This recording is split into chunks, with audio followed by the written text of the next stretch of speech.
여러분 오늘 우리의 그 믿음은 우리가 그냥 추상적이고 어떤 관념적이고 어떤 개념적인 거 아닙니다. 믿음은 믿는 거다. 이런 단순한 뜻이 아니고 믿음은 살아있어서 우리를 인도하시는 바 주체가 되신다고 말씀드렸었죠. 그래서 믿음이 우리에게 오셔서 우리를 인도하시는 것입니다. 그러니까 내가 예수를 믿는 게 아니라 나로 예수를 믿게 하시는 은혜가 우리에게 이미 있다는 것이죠. 이걸 우리는 하나님의 은혜라 그러고 이걸 우리는 성령께서 인치신 바다라는 것이에요. 내가 구원을 받은지 어떻게 아는가? 성령께서 나를 인치시는 줄 어떻게 아는가? 그 시작은 매우 단순합니다. 그게 뭐냐면 내가 예수님을 믿는다는 것입니다. 예수를 믿는 것은 어떤 것을 믿습니까?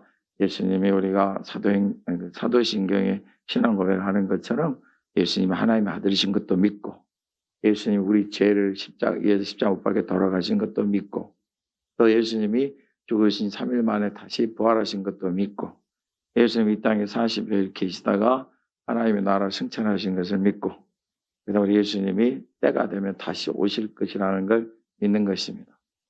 여기까지가 예수님 우리가 믿는 것입니다. 그러면 우리가 그것을 그대로 우리의 마음이 여러분 누구보다도 우리는 우리 자신의 마음을 잘 알잖아요.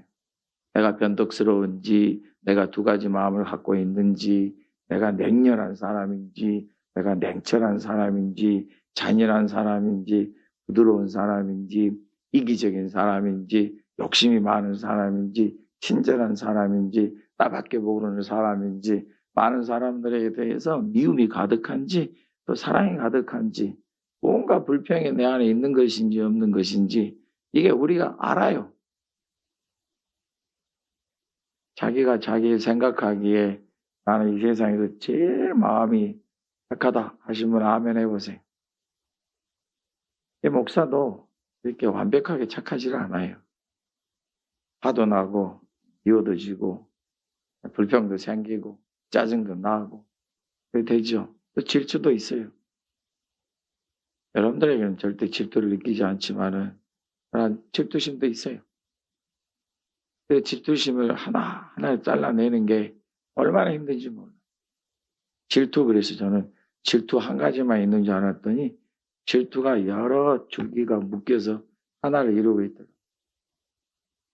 여러분들 생각하기에 우리 목사님은 참 좀 질투심이 많겠다. 질투심은 없는데 질투하는 건 있어요. 여러분들 생각, 그러면 그랬지. 목사님도 키가 작은 게 질투가 나는가. 저는 그건 전혀 없어요. 지금부터, 그때부터 제가 어렸을 때 지금까지 제 외모에 대해서는 질투를 느껴본 적이 없어요. 무슨 자신감이에요? 어떤 사람이 그럽디다? 아니, 어떤 자신감이 아니에요. 자존감이겠죠. 저는 오히려 키 크고 등치가 좋은 사람이 옆에 있으면 더 기분이 좋아요. 든든함이 있잖아요. 목사님 그걸 대리만족이라 그러는 거예요. 대리만족이라. 글쎄요. 그게 그들이 그렇게 좋아요. 그 사람들이 이렇게 등치가 있는 게 좋다고. 그러면 키 작은 사람은 싫어요? 그것도 아니에요. 뭔가 좀 이렇게 작은 사람 보면은 뭔가 귀여움이 있어요. 아, 이거 목사님 주제 파악 좀 하세요. 목사님도 그 큰 편이 아니거든요. 작은 편이거든요. 뭐 그러든 말든. 우리가 주님 안에서 일어나는 자존감이라는 것은 비교할 게 없어요. 여러분, 외모를 자랑하는 사람이 가장 열등감이 강한 사람이에요. 외모를 자기가 아무리 멋있게 생겼어도 그 외모가 자기를 자랑하는 첫 번째가 되지 않는 사람이 자존감이 있는 사람이에요.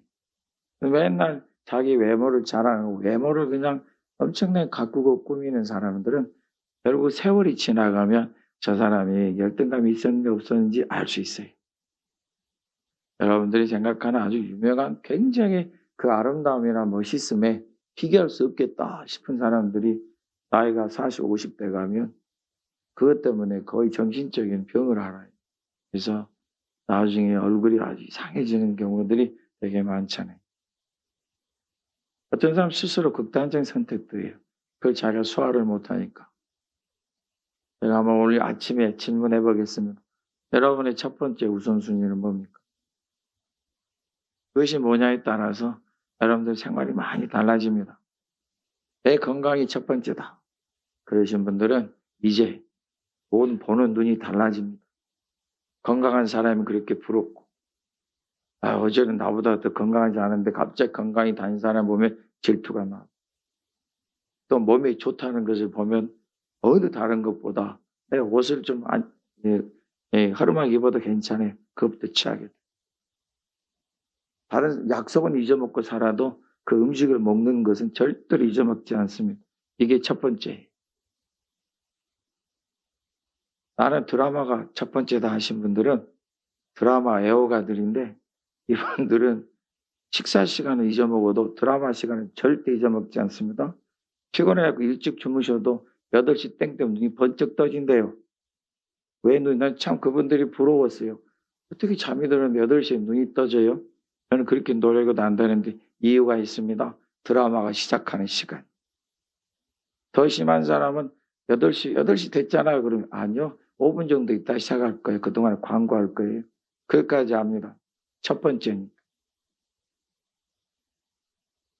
나는 사람은 내일 죽어도 오늘은 먹어야 되겠다. 그게 첫 번째 분이 있습니다. 모든 것이 먹는 것에 집중이 되는 거예요. 그래서 그 사람들이 제일 싫어하는 거는 다른 사람이 찾아와서 내 밥을 뺏어 먹는 거예요. 첫 번째. 어찌 그렇게 욕심이 생기는지, 분명히 마음에는 요리하기 전에는 그래 이걸 반쪽으로 딱 잘라서 같이 똑같이 나눠 먹어야지 하는데, 요리하고 난 다음에 그 마음이 싹 가십니다.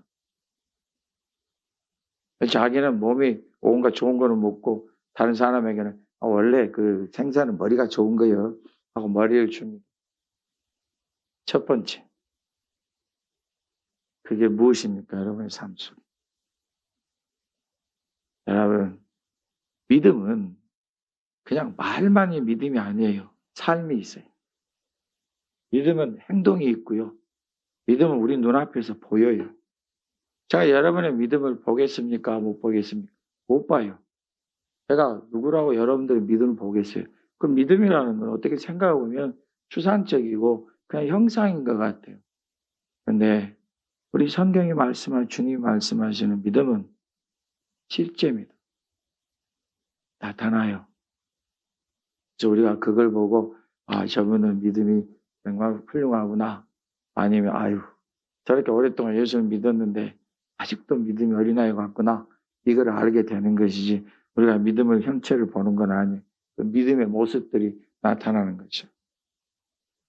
그래서 오늘 우리가 그 믿음의 최종적인 목적과 함께 시작해 보기의 말씀. 우리가 11장의 그 6절의 말씀 보면은, 한번 보십시다. 제가 읽습니다. 믿음이 없이는 하나님을 기쁘시게 하지 못한다.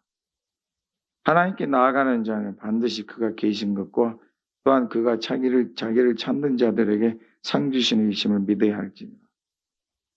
두 가지입니다. 믿음의 가장 중심적인 믿음의 근간이 된다는 게, 원초가 된다는 것이 두 가지인데, 하나는 하나님이 계신 것을 믿어야 된다. 하나님이 계신 것을 믿습니까? 여러분, 이건 하나님이 계시다는 것은 이방인들도 압니다. 하나님이 계신다. 우리가 말하는 여호와 하나님을 말하지 않지만은 뭔가 계신다. 여러분, 무신론자들이 있고 유신론자들이 있는데, 유신론자들이 다 예수를 믿는 거 아니에요. 뭔가 있다고 믿어요. 그런데 여호와 하나님은 아닙니다. 그런데 우리의 믿음은 여호와 하나님, 온 세상을 지으신 바로 그 하나님, 그리고 우리를 만들어 주신 하나님, 우리를 직접 지으시고 우리에게 생명을 주신 하나님, 그리고 이 땅의 모든 주인 되신 하나님, 그 하나님 우리가 믿습니다. 이걸 우리가 분명히 해야 됩니다. 우리의 믿음은 여호와 하나님이지 어디 하나님 똑같다 하는 하나님이 아닙니다. 우리 하나님은 한 분밖에 없고, 그분은 만군의 만유의 온 인류의 온 우주의 한 분 하나님이십니다. 이 하나님을 내가 믿는 것이고 그분이 살아계신다. 할렐루야. 우리가 그런 말 잘하죠. 죽느냐 사느냐 그것이 문제로다. 여러분, 그건 우리의 존재를 말하는 뜻이에요. 이게 세상이 말하는 그 철학적인 개념으로 죽느냐 사느냐는 건 내가 나의 존재를 내가 어떻게 이뤄갈 것이냐 하는 거예요. 그걸 갖다가 to be, not to be 그래요. 내가 존재하느냐, 존재하지 않느냐. 그래서 사람들 그것에 의미를 찾으려고 그러죠. 의미를 찾아서 인간의 존재 의미가 뭔가? 인간의 존재 의미라는 것은 멋있게 사는 거다. 즐겁게 사는 거다. 행복하게 사는 거다. 마음껏 먹고 사는 거다. 좋은 건 다 입고 사는 거다. 좋은 집에서 사는 거다. 내가 이 땅에서 이름을 얻고 사는 거다. 자기의 존재를 여러 가지로 해석하고 그대로 실천해 갑니다. 우리가 3월부터 하박국 말씀을 들을 터인데 그 말씀을 여러분 보면은 사람이 좋은 집 살면 어떻게 되는지, 사람이 높은 곳에 살면 그게 다 사람들의 꿈이에요. 요즘에 희한히만큼 구약의 말씀들 요즘 우리나라도 그렇고 다른 나라도 그렇고 높은 데서 아주 아름다운 곳에 삽니다. 이번에 여러분 그 몇 주 전에 소식 들으셨죠? 미국에서도 가장 부유한 사람들, 유명한 사람이 사는 곳 사람들이 다 대피해 있잖아요. 왜요? 물난리가 나와요. 자기들 눈에 가장 좋은 곳이 아름다운 곳이었는데 사람이 만들어 놓은 그 재앙들이 여지없이 거기도 침범을 하네요. 여러분, 우리가 사는 것 중에 우리의 삶 속에서 존재가 있어요. 하나님이 계신다. 이것이 믿음의 출발. 그 하나님 어떤 하나님인가? 여호와 하나님. 다른 곳에서 말하는 그거 아닙니다. 여러분들이 가르친, 여러분들이 공부하고 뉴스 듣고 그 다음에 여러분들이 드라마 보고 영화 보고 노래 듣고 모든 곳에 다 이 신적인 존재, 신적 존재에 대한 표현들이 다 들어가 있어요.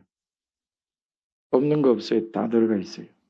목사님 이거는 그냥 사람들이 사랑을 노래하는 거지. 아니요. 그 사랑이 어떤 사랑인지 가만히 가사를 들어보면 그것에 다 신적 존재가 있어요. 이 땅의 모든 사람들의 생각은 진화론이 다 주장하고 있어요. 진화론이 뭐예요? 창조론의 반대. 창조론은 뭐예요? 하나님이 온 세상을 지으셨다. 믿는 거예요. 진화론은 뭐예요? 그러면 진화라 하는 것은 시간이 지나가면서 세월이 지나면서 거듭거듭 변화가 된다는 뜻이에요. 이 세상에서 많은 사람들이 얘기하는데 이 생명의 시작에 대해서는 참 애매모호해요. 사람들이 이 생명의 시작에 대해서 설명을 못해요. 그래서 사람들이 생각에 집어넣은 게 뭐냐면은 우연이에요. 여러분들이 많이 사용하는 우연. 아이고 우연도 이런 인연이 없네요. 우연에다가 여러분들이 불교적 관념을 집어넣으면 인연이 되는 거예요.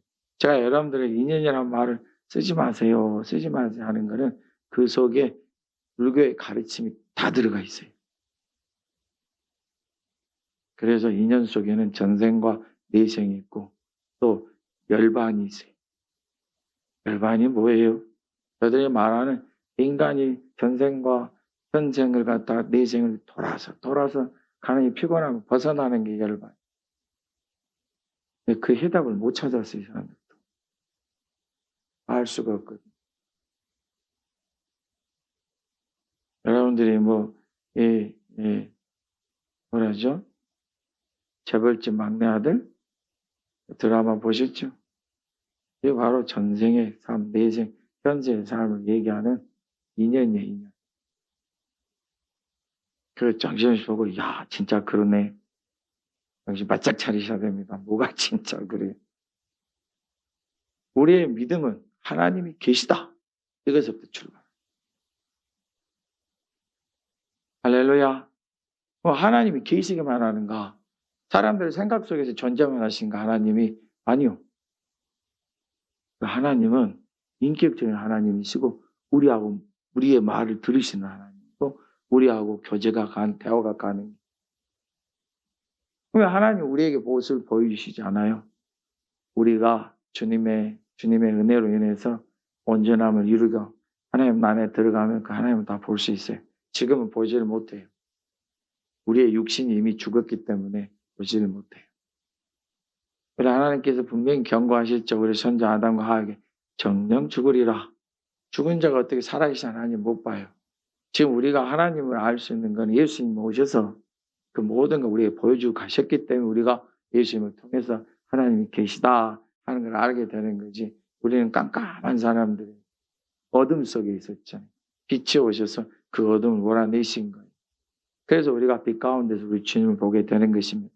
그래서 두 번째가 뭐냐면 믿음에 하나님 앞에 우리가 이 자기를 찾는 자들에게 상 주시는 이심을 믿어야 한다. 우리가 이제 하나님 존재하신 걸 알기 때문에 우리가 하나님을 찾는 거예요. 우리가 하나님을 찾는 것은 마치 예수님께서 말씀하신 거 있잖아요. 기도할 때 찾으라 찾을 것이요. 그 말씀하고 똑같아. 하나님이 어디 계십니까? 하고 찾는 거예요. 하나님 우리가 안 보이잖아요. 이 뜻은 뭐냐면은 하나님 어디 계시면 우리가 뚫려 찾는다는 것이 아니라 그 하나님의 존재를 믿기 때문에 내가 그 하나님을 부르는 거예요. 전에 이런 질문을 했어요. 주일학교 학생이. 네, 제가 주일학교를 담당하던 그 전도사 때 아주 독특한 친구들이 아이들이 많아가지고 별 질문들을 다 하는 참 이상한 질문들을 요한계시록 성경책 요한계시록 펴가지고 이게 무슨 뜻이에요? 그런 애도 있고 그렇죠. 황당해서 대답을 뭐 나도 잘 모르겠는데 이런 말 한 적 있어요. 이 아이가 하는 말이 그거예요. 이 세상에는 엄청 많잖아요, 사람이. 그러면 어떻게 하나님 그 소리를 다 들으세요? 여러분 생각해 봐요. 간단한 거 있어요. 사람이 만들어낸 카메라가 수만, 수십만 중에서 한 사람을 향해서 딱 초점을 맞추면 그 사람이 보이죠. 그 말하는 거 듣죠. 여러분 시장 통해서요, 신기한 일들이. 시장에서 어떤 우리 자매들을 보면은 자기 친구 목소리를 알아들어요. 이제 웅성대가 제 귀에는 모든 게 그냥 뭡니까? 잡음이에요, 잡음.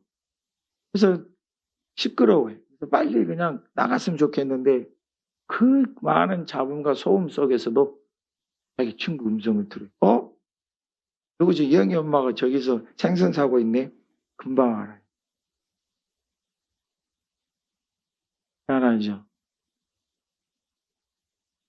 사람들이 길 가다가도 자기 좋아하는 노래는 막 알아들어요. 많은 사람들이 전화를 하고 있는데 자기 베일 소리하고 똑같은 베일 소리는 막 알아들어요. 다른 소리는 그냥 무시하고 지나가는데 그건 되게 친근하고 가까우니까 금방 알아듣죠. 예수님의 이름으로 축복합니다. 아무리 여러분들이 겨울에 위에 모자를 둘러쓰고 두꺼운 외투를 입고 목도리하고 또 마스크까지 하고 거기다가 안경까지 쓰고 이렇게 아무리 가더라도 여러분이 일단 말을 하면 뒤에서 저는 그 소리 알아들어요. 안 그러겠어요? 소리라는 건요, 없어지지 않냐 유명한 의미가 있습니다. 신기하지 않아요? 여러분, 나무가 소리가 있어요, 없어요? 나무가 소리, 네, 나무들도 서로 이렇게 소리를 한다. 그건 너무 지나친 거고. 여러분, 우리가 신기한 것이 은행나무를 보게 되면, 은행나무도 수컷과 암컷이 있다는 거 알고 계시죠? 알고 있잖아요. 저들이 우리 눈에 똑같아요. 저들은 서로 안다. 그러면 은행나무가 수컷이고 암컷이니까 저기 수컷 내가 찾아가서 가야지 하고 뿌리 뽑아가지고 갑니까? 그거는 애들 동화 속에는 나온 얘기고 그냥 열매를 맺지 못해요. 하나님이 만드신 이 세상에 여러분들도 구별할 수 있는 소리와 냄새, 하나님이 수가 50억 100억이라고 여러분이 하나님 찾는 소리를 못 들으시는 게 아니라 들으십니다. 예수님의 이름으로 축복합니다. 여러분, 우리가 하나님 앞에 하나님을 찾는 이 소리, 내가 믿는 거예요. 내가 우리 하나님을 부르면 하나님은 내 소리를 들으신다는 걸 믿는 거예요. 그것이 믿음의 시작. 하나님이 계신 것과 하나님이 살아계신 것과 그 하나님께 내가 구하고 찾으면 하나님이 들으시고 나에게 상을 주신다. 응답하시는 정도가 아니라 상을 주세요. 그 상이라는 것은 여러분 우리가 시편의 말씀처럼 온수의 목전에서 큰 상이 될 수도 있고 우리의 모든 수고와 간구에 대한 풍성한 응답일 수도 있고 넘치시는 은혜와 복이 될 수 있습니다. 우리가 그 믿음의 근원을 갖는 거예요. 원천을 갖는 거예요. 그 우리는 하는 거예요. 여러분들 가장 힘들 때 말할 수 없는 고통과 마음이 있을 때 왜 여러분 혼자라고만 생각하세요? 아닙니다. 하나님, 넉넉하신 하나님. 사람은 아무리 내 속을 알아준다고 해도 내 마음을 다 알아줄 수 없어요. 대신 우리 하나님은 내 마음을 너무도 잘 알아주시고 거기에 더해서 나를 기다려주시고 인애와 자비로서 대해주시고 더해서 사랑까지 더해주십니다. 그리고 어떠한 소리도 하나님을 찾는 소리는 거절하지 않으십니다. 이게 우리의 믿음의 자신감입니다. 우리는 이 믿음을 가지고 살아가는 거예요. 그래서 이제 오늘 말씀대로 거기에 담대함을 얻는 거예요. 여기 담대함이라는 것은 용감하다는 뜻은 아니에요. 여기서 담대함이라는 내가 확신을 갖는 거예요. 확신을 가져서 어떤 경우에도 흔들리지가 않아. 그게 담대하다. 내가 믿음의 확신을 갖고 담대한 하나님 나와 함께 하신다. 아멘. 자신감을 갖는 거예요. 확신을 갖는 거예요. 그러니 당연히 용감할 수 있고 담대할 수 있겠죠. 여러분 우리 그 그리스도인 중에 순교하신 분들이 많잖아요. 순교하신 분들이 오늘 히브리서의 말씀도 우리가 그 10장 11절에 보면 순교에 대해서 말씀해 주시지만 저들이 두려워하지 않아요. 두려워하지 않는 것은 저들의 그 모든 고백을 모아놓은 책들을 보게 되면은 역사를 보게 되면 두려워하지 않는 게 아니라 두려움이 꽉 찹니다. 여러분들이 혹시 아실지 모르겠지만 베드로가 자기가 이제 로마에서 막 교회 핍박이 일어날 때 그때 베드로도 사도 바울도 다 거기서 순교를 했거든요. 로마에서. 그런데 할 때 베드로도 성도들이 아니요. 사도씨 여기 계시면 안 됩니다. 우리는 여기에서 순교를 할 당신은 더 살아서 다른 데 복음을 전해야 됩니다. 그럴 때 사도 베드로는 그렇지. 그러니까 나 이제 가야 되겠지. 자기가 순교하는 게 그게 두려우니까 베드로답죠. 했죠. 근데 그가 길을 가는 중에 어떤 사람과 길을 마주쳤는데 그 사람이 당신 어디 가십니까? 로마에. 로마에 지금 굉장히 혼란스럽고 핍박에 가는데 왜 가십니까? 근데 그분이 하는 말이 네가 가지 않으니 내가 대신 십자가에 못 박히러 간다. 그게 포바디스 도미네 주여 어디로 가시나이까? 베드로가 그 주님을 환상으로 보고 다시 로마로 돌아가서 순교했다는 전설이 뒤에 영화로 만들어진 게 옛날 영화. 여러분, 우리가 왜 두려움이 없겠어요? 우리가 하나님 계신 줄 알아요. 그 하나님께 하나님 찾는 자들에게 하나님 상을 주신다는 것도 알아요. 근데 어찌 우리는 그렇게 잘 안 되는지 모르겠어요. 그러나 담대하셔야 됩니다. 확신을 가져야 되십니다. 하나님은 살아계신다. 나와 함께 하신다. 하나님을 찾는 자들은 상을 주신다. 확신을 가지시고 담대하게 그 믿음을 가지고 나아가셔야 합니다. 그것이 우리를 얼마나 힘있게 하고 능하게 하고 풍성하게 하는지 모릅니다. 어떠한 형편과 처지 속에서도 여러분들하고 오늘 말씀이 담대하십시오. 담대함을 지키십시오. 이 말씀은 확신을 가지고 믿음으로 나아가십시오. 그런 뜻입니다. 여러분, 우리가 이 36절의 말씀 보게 되면 또 인내가 필요하다. 우리가 하나님 앞에서 담대함을 가지고 믿음의 확신을 가지고 살아갈 때 인내가 필요해요. 여러분, 인내의 중요성은 성경 말씀뿐만 아니라 사람의 생각과 경험 속에서 많이들 얘기하잖아요.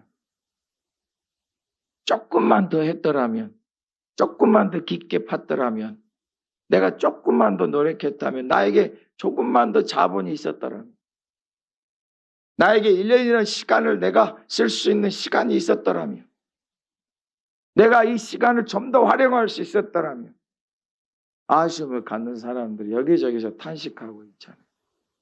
근데 우리는 한치 앞을 몰라요. 한치 전에 우리는 실망하고 낙심하고 쓰러지죠. 오늘 우리 주님께서 우리 약속하신 거 한번 기억해내 봅시다. 하나님의 백성들은 7번 넘어져도 다시 일어난다고 약속해 주셨습니다. 7번뿐만이 아닙니다. 1000번을 넘어져도 저는 한 번쯤 일어섭니다. 이 약속을 우리가 확신한다면 우리는 담대할 수 있습니다. 어떤 그리스도인이 부르짖습니다. 하나님, 저에게는 왜 복을 안 주십니까? 하나님, 저는 왜 모든 하는 일마다 이렇게 다 망합니까? 하나님, 저는 인생의 제일 비참한 존재고 저희 부모들도 장로님이고 권사님이고 그 할아버지 할머니들도 그렇게 주님을 위해서 열심히 수고하고 그 고생하면서 주님의 교회를 세우는데 왜 저는 이렇게 형편이 없습니까?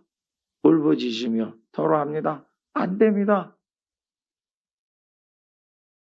여러분, 그가 결국은 하나님을 송축할 수밖에 없었던 그 수십 번의 고백 뒤에 마지막 그 하나님께서 그에게 주시는 길을 주실 때에 그는 놀랍도록 다시 일어납니다. 그리고 하는 말이 내가 하나님을 믿었더니 그 하나님이 나를 돌아보셨다. 그리고 고백합니다. 내가 그 스디슨 경험을 하지 못했더라면 내가 이 성공을 반도 지키지 못했을 것입니다. 우리 주님께서 이뤄가는 이 모든 일 가운데서 왜 우리는 모든 게 형통하고 성공해야만 그것이 나에게 복이고 힘들고 어렵고 한 곱이 넘었더니 두 곱이가 찾아오고 두 곱이 넘었더니 5고비가 찾아오는 왜 하나님이 살아계시면 이렇게 하십니까? 하나님이 살아계시면 믿는데 나는 하나님 앞에서 복을 받기는커녕 저주만 받나 봐요. 나 같은 인간은 하나님을 찾고 구할 필요가 없나 봐요. 예, 맞습니다. 우리는 하나님 은혜가 아니고 하나님 주심이 아니면 우리는 그렇게 할 수 없습니다. 그러나 한 가지 한번 더 생각해 봅시다. 하나님을 믿습니까? 여러분들이 하나님 앞에 구하고 하나님께 찾기를 원하십니까? 인내가 필요합니다. 하나님이 살아계심을 믿는다면 인내가 필요합니다. 여러분들이 이제 믿음으로 살기를 원하십니다. 하나님이 계심을 알고 하나님을 찾습니다. 그 여러분들은 확신을 가지고 나아갑니다. 믿음으로 사는 것입니다. 거기에 내가 인내함을 가지고 하나님 이루실 믿고 나아갑니다. 믿음으로 사는 것입니다. 믿음으로 살기를 원했다면 하나님의 은혜를 믿으신다면 뒤로 물러서면 안 됩니다. 뒤로 물러서는 게 무슨 뜻인가? 약해지는 거. 포기하는 거. 내 기도해도 소용없나 봐. 그만하자. 하나님이 내가 지금 수년째 기도하고 있는데 우리 하나님이 나는 내 기도는 안 들어주시는가 봐. 뒤로 물러서는 것입니다. 나 같은 인간이 뭘 할 수 있겠어? 나같이 형편없고 부족한 사람이 뭘 할 수 있겠어? 뒤로 물러서는 것입니다. 오늘 한 가지 우리 분명히 마음에 지킵시다. 하나님은 편애하지 않으십니다. 하나님은 외모를 취하지 않으십니다. 하나님은 그를 찾는 자들을 상을 주시고 그에게 구하는 자들에게 응답을 주십니다. 부족하면 능력을 더해 주시고 어리석으면 지혜를 주십니다. 힘이 없으면 능력을 주시고 권세를 주십니다. 나는 머리가 나쁘다 하는 사람들에게 총명을 주시고 명철함을 주실 것입니다. 사람을 이으신 하나님께서 사람을 회복시키시는 것은 그 어려운 거 아닙니다. 우리에게 인내가 필요합니다. 뒤로 물러설 수는 없습니다. 이 세상에서 그렇죠. 사람들에게 정해진 과정이 있습니다. 그 코스를. 이거 하면 이곳에 가고 이거 하면 이곳에 가고 그 다음에 길이 열릴 것이다. 여러분 모든 과정 중에 신기한 건 열의 두셋, 좋으면 열의 절반. 나머지는 똑같습니다. 내가 어느 곳에 있어도 살아계신 하나님을 의지하고 살아계신 하나님께 구하십시오. 이게 소망입니다. 이게 꿈입니다. 이게 여러분들이 하나님께 바라는 것이에요. 그리고 뒤로 물러서지 마십시오. 하나님을 의지한 채로 나아가십시오. 뒤로 물러가면 내 마음이 그를 기뻐하지 아니하리라. 여러분 우리 예수님은 항상 그 응답하시는 곳에서 두 팔을 벌리시고 기다리고 계십니다. 두 팔을 벌리신다는 건 그 손에 하나를 안고 그것을 우리에게 가져가라 하시며 기다리십니다. 우리 주님은 항상 그 끝에서 기다리고 계십니다. 인내가 필요하고 주님의 이름으로 그 순간순간들을 승리해 가시기를 예수님의 이름으로 축복합니다. 믿음으로 살리라. 하나님 우리에게 주신 큰 은혜와 복입니다. 이 믿음의 역사가 올 한 해 여러분에게 가득히 넘쳐나시기를 예수님의 이름으로 축복합니다.